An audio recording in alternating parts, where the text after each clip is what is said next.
আসসালামু আলাইকুম viewers, welcome back to my channel. ঈদের দিন যত ধরনেরই ডেজার্ট তৈরি করা হোক না কেন, ঝরঝরে জর্দা সেমাই কিংবা শুকনা সেমাই থাকাটা কিন্তু মাস্ট। আজকে আমি শেয়ার করব কিভাবে পারফেক্ট ঝরঝরে জর্দা সেমাই তৈরি করা যায়।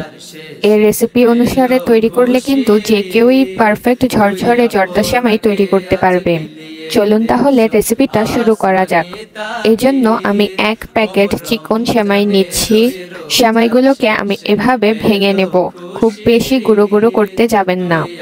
এভাবেই ভেঙে নেবেন, তাহলে কিন্তু সেমাইটা ঝরঝরে হবে।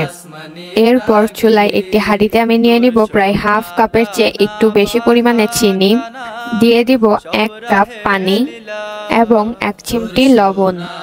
এখন দিয়ে দিচ্ছি 3-4 ড্রপ অরেঞ্জ ফুড কালার। এতে করে কিন্তু জর্দা সেমাইটা দেখতে অনেক সুন্দর হয়। আপনারা চাইলে এটি স্কিপও করতে পারেন। এটিকে 3-4 মিনিট জাল করে উঠিয়ে নেব। এরপর চুলায় একটি প্যান বসিয়ে দিচ্ছি, দিয়ে দিব প্রায় 3 টেবিল চামচ ঘি। ঘিটা কিছুটা গরম হয়ে আসলে দিয়ে দিব 2টি ছোট তেজপাতা, দারুচিনি ও 3টি এলাচ। দিচ্ছি 15 থেকে 20টি কিশমিশ, কাঠবাদাম এবং 7 থেকে 8টি কাজু বাদাম। এগুলোকে 2 থেকে 3 মিনিট ভেজে নিতে হবে।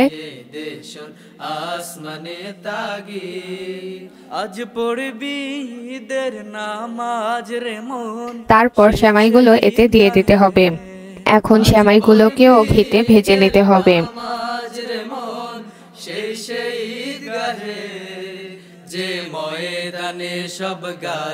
যখন সেমাইয়ের রং এরকম পরিবর্তন হয়ে আসবে, তখন তৈরি করে রাখা চিনির শিরাটা দিয়ে দিচ্ছি।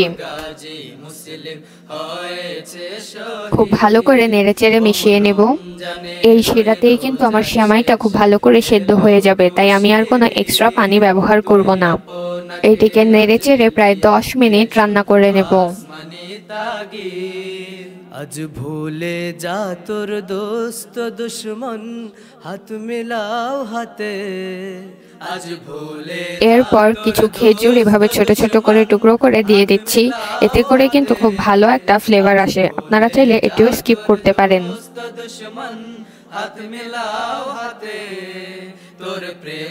এটিকে আরো 2-3 মিনিট রান্না করে চুলা থেকে উঠিয়ে নেব।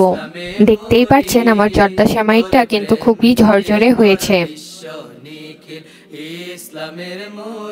এরই মাঝে কিন্তু তৈরি হয়ে গিয়েছে পারফেক্ট জর্দা সেমাই বা শুকনা সেমাই।